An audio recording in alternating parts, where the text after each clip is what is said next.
6వ తేదీ అనేది ఏం జరుగుతుంది, మొత్తానికైతే 3 నెలల కాలాన్ని వెచ్చిస్తూ నిర్ణయం తీసుకొని 6వ తారీఖు వాయిదా వేసిందని చెప్తా ఉన్నారు. ఈ అనర్హత వేటు ఇప్పుడు ఈయన కోర్టులు చెప్పినా, కోర్టులు చెంపల మీకు చిరిపి ఇట్లా కొట్టినా కానీ ఎలాంటి పట్టింపు లేకుండా నాకు చెప్పలేదు, నన్ను కాదనుకొని వ్యవహరించిన తీరును తప్పుబట్టి ఈ బీజేపీ నేత వేసినటువంటి ఈ కథకు మొత్తానికి సుప్రీంకోర్టు నుంచి ఒక నోటీస్ అయితే జారీ చేయడం జరిగింది. స్పీకర్ పరిస్థితి ఎట్లుందంటే మింగుమంటేనేమో కప్ప కోపం, వద్దంటేనేమో పాము కోపం. అది ఇప్పుడు వీళ్ళు ఎమ్మెల్యేల పైన అనర్హత పిటిషన్ వేసిండు అనుకో, ఆ ఎమ్మెల్యేల కోపం లేదు, ఇళ్ళనే ఉన్నాం అనుకో కేసు వేసిన వాళ్ళ కోపం.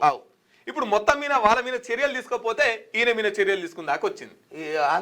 మరి వాళ్ళ మీద అనర్హత తీసుకోకపోతే ఈయన అనర్హుడు. అంతే కదా, అంతే. వాళ్ళ ఉద్యోగం తీసేయకపోతే నీ ఉద్యోగం పోతుంది. పోతుంది. ఇప్పుడు స్పీకర్ మెడకు చుట్టుకుంది ఈ పంచాయతీ అంతే.